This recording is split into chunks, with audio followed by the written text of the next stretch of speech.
So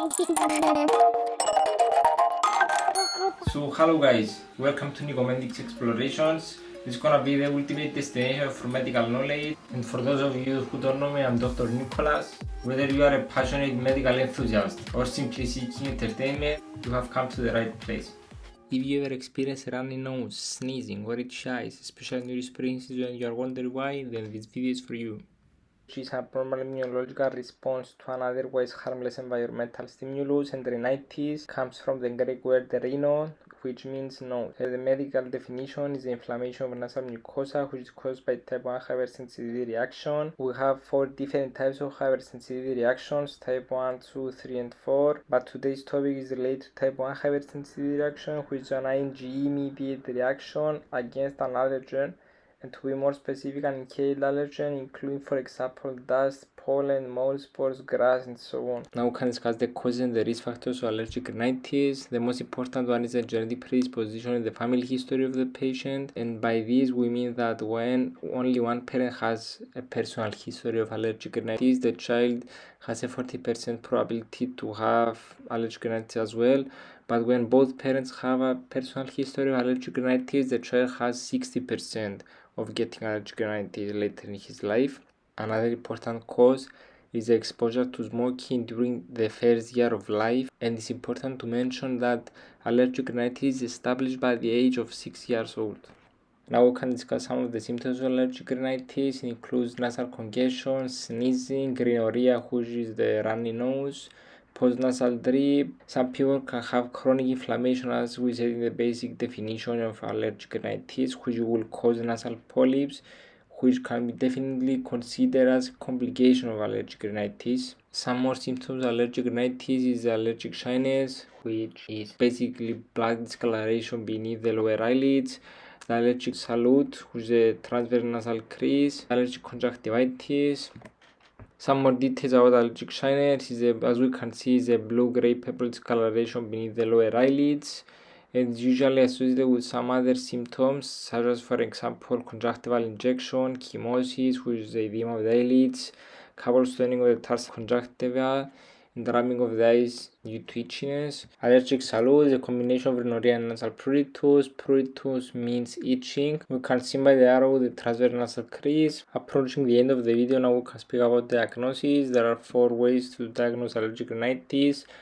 The first one, as we can see here in the presentation, the patient history is very important, especially the timing and the duration of the symptoms. It mostly appears during spring season, and the duration of the symptom basically lasts for 2 months approximately. Clinically, allergic rhinitis can be diagnosed with hypertrophic turbinates, carpal stoning, appearance of the posterior pharyngeal wall, so in the back of the mouth. Some tests can be presented with otitis media with effusion due to blocked eustachian tube, which is a complication of allergic rhinitis, as we will see later in the presentation.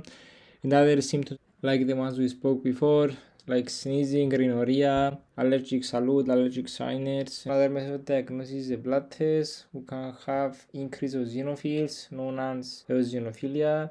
We can have allergen-specific IgE antibodies, and the reason for it is because, as we said at the beginning of the video, allergic rhinitis is a type 1 hypersensitivity reaction, which is mediated by IgE antibodies. Sometimes we can have increase of xenophils inside the secretions. Lastly are the skin tests.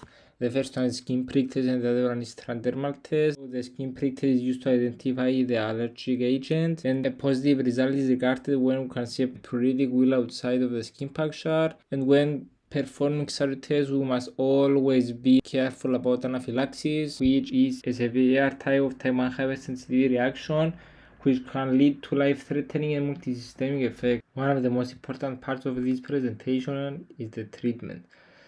To begin with, we have to avoid exposures. For example, we can remove pets from home if that's the etiology, or we can quit smoking. To continue, antihistamines can be used when needed. More specifically, second generation antihistamines such as cetirizine. Intranasal corticosteroids can be used, and nasal decongestants can be used as well, for example, xylometazoline. But we have to be aware of rhinitis medicamentosa. It's a side effect of xylometazoline, can be used maximum for 1 week. Allergen immunotherapy It's an isotype switching, it's a desensitization process, and we inject antigens on subclinical dose and we slowly increase the dosage. And our goal is to switch to a class of antibodies from IgE to IgG. Lastly are the complications of allergic rhinitis. We have chronic sinusitis, eustachian tube obstruction, which will lead to otitis media with effusion, as we said earlier.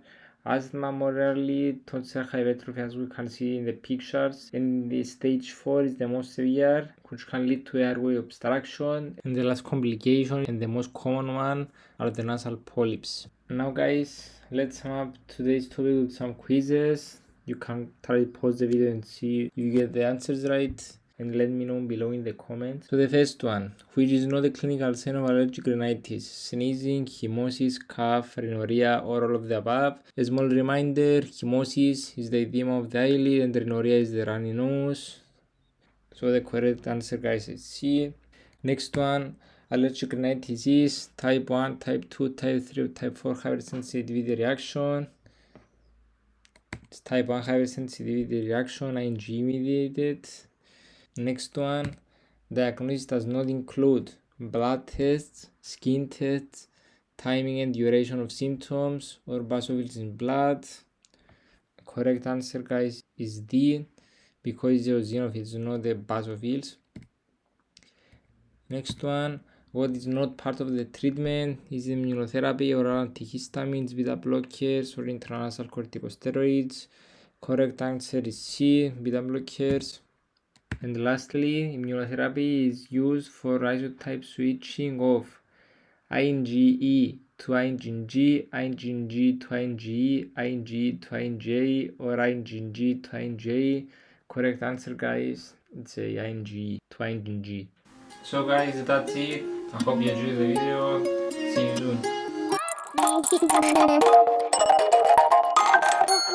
soon.